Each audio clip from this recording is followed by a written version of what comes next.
എല്ലാരും എതിരാണല്ലേ? അത് കൊള്ളാം. എന്തോ അത്യാഹിതം സംഭവിച്ച മട്ടല്ലേ? പോകാൻ പറയടാ. എന്തൊക്കെ സംഭവിച്ചാലും ഞാൻ ഉണ്ടാകും നിന്നോടൊന്നിച്ച്. നമ്മുടെ ബന്ധുക്കളിൽ നീ മാത്രമേ ഇക്കാര്യത്തിൽ എന്തെങ്കിലും അനുകൂലമായിട്ട് സംസാരിച്ചിട്ടുള്ളൂ. വിവരമില്ലാത്തവർ എതിർത്തുന്നിരിക്കും. സാരമില്ലടാ, നീ ധൈര്യമായിരിക്കൂ. നാം എത്രയോ പൂക്കൾ ചവിട്ടി മെതിച്ചിരിക്കുന്നു. അതിൽ ഒരെണ്ണമെങ്കിലും എടുത്ത് ഇതൾ വിടർത്തി പൊടി തുടയ്ക്കേണ്ടത് ഒരു കടമ മാത്രമാണ്. പക്ഷേ നിന്നെപ്പോലെ ഞാനങ്ങനെ പൂക്കളൊന്നും ചവിട്ടി മെതിച്ചിട്ടില്ല. ഒന്ന് ചുമ്മാ ഇരിടാ പ്രൊഫസറെ. ഓ, ഒരു സന്മാർഗി വന്നിരിക്കുന്നു. ആ, അതിരിക്കട്ടെ. നിന്റെ മിസ്സിസ് എങ്ങനെ? സിന്ധു വരട്ടെ വരട്ടെ, വിളിക്കാൻ വരട്ടെ. അല്ല, നിന്റെ പരിഭ്രമം തീരട്ടെ എന്ന് വെച്ചാണ്. ആളിനെ കാണുന്നതിന് മുമ്പ് ആ കഥകളൊക്കെ ഒന്ന് മനസ്സിലാക്കണം. എങ്കിലേ കാഴ്ചയ്ക്കൊരു സുഖം. എനിക്ക് തിരുവനന്തപുരത്തുള്ള കോളേജിലാണ് ജോലി എന്ന് നിനക്കറിയാമല്ലോ. ജോലിയുടെ കൂട്ടത്തിൽ ഒരല്പം സാമൂഹ്യ സേവനം കൂടി ഉണ്ടായിരുന്നു. ആ, അത് പിന്നെ വലിയ ആളുകളുടെ ഒരു ഫാഷനാണല്ലോ. ആയിരിക്കാം. എന്നെ സംബന്ധിച്ചിടത്തോളം അങ്ങനെയല്ലായിരുന്നു. അത് പോട്ടെ. അങ്ങനെ തിരുവനന്തപുരം റെസ്ക്യൂ ഷെൽട്ടറിന്റെ മാനേജിംഗ് കമ്മിറ്റി മെമ്പറായി. ഭാഗ്യവാൻ. ഞാൻ പലപ്പോഴും അവിടെ പോകാറുണ്ട്. അന്നൊരു ദിവസം അവിടുത്തെ വാർഷിക ദിനമായി. അടുത്തതായി ഈ റെസ്ക്യൂ ഷെൽട്ടറിലെ ഒരു അംഗമായ സിന്ധു ഒരു പാട്ട് പാടുന്നതായിരിക്കും.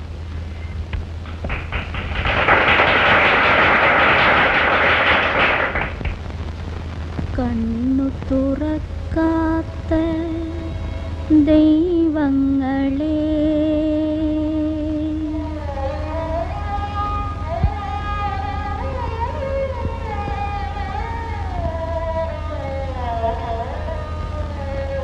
കണ്ണു തുറക്കാത്ത ദൈവങ്ങളെ, കരയാനറിയാത്ത ചിരിക്കാനറിയാത്ത കളിമൺ പ്രതിമകളെ,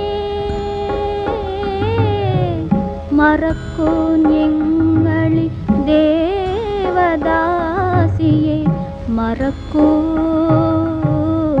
മറക്കൂ.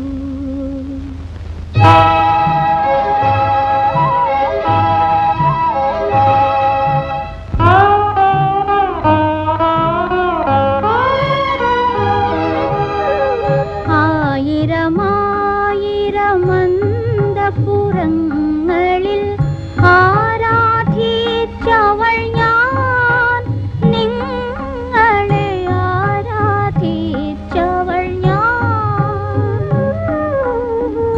നിങ്ങളൊരിക്കൽ ചൂടിയെറിഞ്ഞൊരു, നിങ്ങളൊരിക്കൽ ചൂടിയെറിഞ്ഞൊരു നിശാഗന്ധിയാണു ഞാൻ. കണ്ണു തുറക്കാത്ത ദൈവങ്ങളെ, കരയാനറിയാത്ത ചിരിക്കാനറിയാത്ത കളിമൺ പ്രതിമകളെ, മറക്കൂ ഞങ്ങളി ദേവദാസിയെ, മറക്കൂ മറക്കൂ.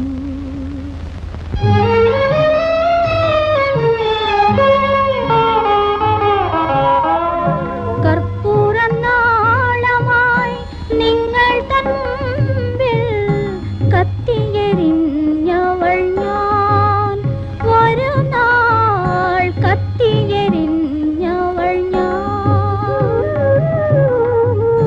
കണ്ണീരിൽ മുങ്ങിയ തുളസി കതിരായി, കണ്ണീരിൽ മുങ്ങിയ തുളസി കതിരായി, കാൽക്കൽ വീണവൾ ഞാൻ,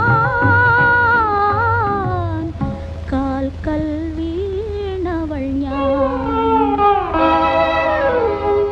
കണ്ണു തുറക്കാത്ത ദൈവങ്ങളെ, കരയാനറിയാത്ത ചിരിക്കാനറിയാത്ത കളിമൺ പ്രതിമകളെ,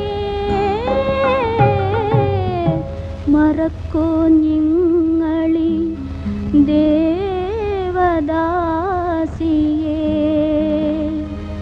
മറക്കൂ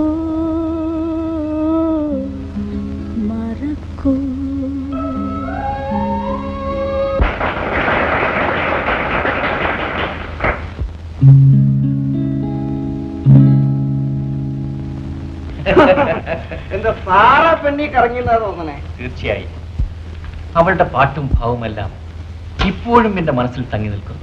എത്ര ശ്രമിച്ചിട്ടും മായുന്നില്ല. സാറിന് അങ്ങനെ ഒരു ശിക്ഷ കിട്ടിയില്ലെങ്കിലേ അത്ഭുതമുള്ളൂ. ഫിലോസഫി അല്ലേ പഠിപ്പിക്കുന്നത്? അതല്ല സാറേ ഞാൻ ആലോചിക്കുന്നത്, ഇതുപോലെ എത്ര പെൺകുട്ടികളാണ് ആ മതിൽക്കോട്ടിൽ ശ്വാസം മുട്ടി കഴിയണം. എന്ത് ചെയ്യാനാണ്? പരിസ്ഥിതിയുടെ സമ്മർദ്ദങ്ങൾ കൊണ്ട് ചിലപ്പോ ചില തെറ്റുകൾ ചെയ്തു എന്ന് വന്നേക്കാം. പക്ഷെ അതുകൊണ്ട് ഒരിക്കലും തിരുത്താനാവാത്ത വിധം അവർ നശിച്ചു പോകുമെന്ന് കരുതരുത്. സാറിന്റെ ഈ മനഃശാസ്ത്രമൊന്നും എനിക്ക് കേൾക്കണ്ട. അവരെ ഒന്നും ഒരിക്കലും തിരുത്താൻ സാധ്യമല്ല സാറേ. അങ്ങനെ പറയരുത് സാർ. കഴിഞ്ഞ കാലങ്ങൾ ഓർത്ത് അവരാരും പൊട്ടിച്ചിരിക്കാറില്ല. അതൊക്കെ ഇരിക്കട്ടെ, ആ പെണ്ണിന്റെ നാടെവിടെയാണ്? എന്താ കല്യാണം കഴിക്കാൻ പോകുന്നുണ്ടോ? എനിക്ക് അവരുടെ നാടും വീടും ഒന്നും അറിഞ്ഞുകൂടെ സാർ. കൊള്ളാം, അവിടുത്തെ കമ്മിറ്റി മെമ്പറായിട്ട് ഇതൊന്നും അറിഞ്ഞുകൂടെ? ഞാൻ അവിടെ പോകുമെന്നല്ലാതെ ആ പെൺകുട്ടിയെ പ്രത്യേകം ശ്രദ്ധിച്ചിട്ടില്ല. ഏതായാലും ഇനി അവളെ ഞാൻ പ്രത്യേകം ശ്രദ്ധിക്കാൻ പോവുകയാണ്. വലച്ചു സാറേ, വല്ലതും ഭാവം ഉണ്ടെങ്കിൽ നേരത്തെ പറഞ്ഞേക്കണേ. ഈ ഫിലോസഫി പ്രസംഗിച്ചോളൂ, പക്ഷെ പ്രവൃത്തിയിൽ വേണ്ട കേട്ടോ. എവിടെയാണ് വീട്? ഇവിടെ തന്നെ. ഇവിടെയോ? ഇത് റെസ്ക്യൂ ഷെൽട്ടർ അല്ലേ? എനിക്ക് വേറെ വീടില്ല, നാടെവിടെയാണ്? നാടുമില്ല. ബന്ധുക്കൾ ആരെങ്കിലും ഉണ്ടോ? അമ്മയുണ്ട്. എവിടെയാണ്? ഇവിടെ തന്നെ. ഇതാണ് എന്റെ അമ്മ. ഇതോ? ഇതിവിടുത്തെ സൂപ്രണ്ട് അല്ലേ? ഞാൻ നിങ്ങളുടെ എല്ലാവരുടെയും അമ്മയാണ് മോളെ. എനിക്ക് വേറെ അമ്മയില്ല. സാറിനോട് നിന്റെ വിവരങ്ങളെല്ലാം തുറന്നു പറയുന്നതിൽ പേടിക്കാനൊന്നുമില്ല മോളെ. എല്ലാം തുറന്നു പറഞ്ഞോളൂ. വെറുതെ ഒരു കൗതുകത്തിന് വേണ്ടി ചോദിച്ചെന്നേ ഉള്ളൂ. ദയവ് ചെയ്ത് ചോദിക്കരുത്. നിങ്ങൾ ഈ സംഗീതം ശാസ്ത്രീയമായി പഠിച്ചതാണ്. അതും പറയാൻ മടിയുണ്ട്. ശരി, വേണ്ട. എന്നാൽ പറയാം. സോറി. ഞാൻ പോയിക്കൊള്ളട്ടെ അമ്മേ. എന്താ സാറേ, ഇനി എന്തെങ്കിലും ചോദിക്കാനുണ്ടോ? ചോദിക്കണമെന്നുണ്ട്, പക്ഷെ പറയുന്നില്ലല്ലോ. വെറുതെ ഒന്ന് പരിചയപ്പെട്ടിരിക്കാമെന്ന് കരുതി, അത്രേ ഉള്ളൂ. ഏതായാലും ഇനിയും ഞാൻ വരും.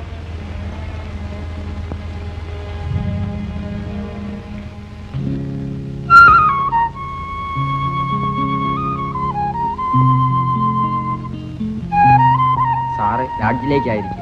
അല്ല, ഭാര്യ വീട്ടിലേക്ക്. അതിന് സാറിന് ഭാര്യ ഇല്ലല്ലോ. ഇല്ലായിരിക്കാം, പക്ഷെ ഉണ്ടാകാൻ പോകുന്നു. ഞാൻ വിവാഹം ചെയ്യാൻ ആഗ്രഹിക്കുന്ന പെൺകുട്ടിയുടെ വീട്ടിലേക്കാണ് ഞാൻ പോകുന്നത്. റെസ്ക്യൂ ഷെൽട്ടറിലേക്ക്. റെസ്ക്യൂ ഷെൽട്ടർ എന്ന് പറയുന്നത് വീടാണോ? അത് നിങ്ങൾ തന്നെ തീരുമാനിച്ചാൽ മതി. ഏതായാലും സിന്ധുവിന് വേറെ വീടില്ലെന്ന് പറയുന്നു. അവിടുത്തെ സൂപ്രണ്ടമ്മ സിന്ധുവിൻ്റെ അമ്മയാണ് പോലും. ഞാൻ സിന്ധുവിന് വിവാഹം ചെയ്യുന്ന കാര്യം സൂപ്രണ്ടമ്മയോട് പറഞ്ഞു. അവരും അതിന് സമ്മതിച്ചിരിക്കുകയാണ്. എനിക്ക് അവസാനമായി പലതും ആലോചിക്കാം.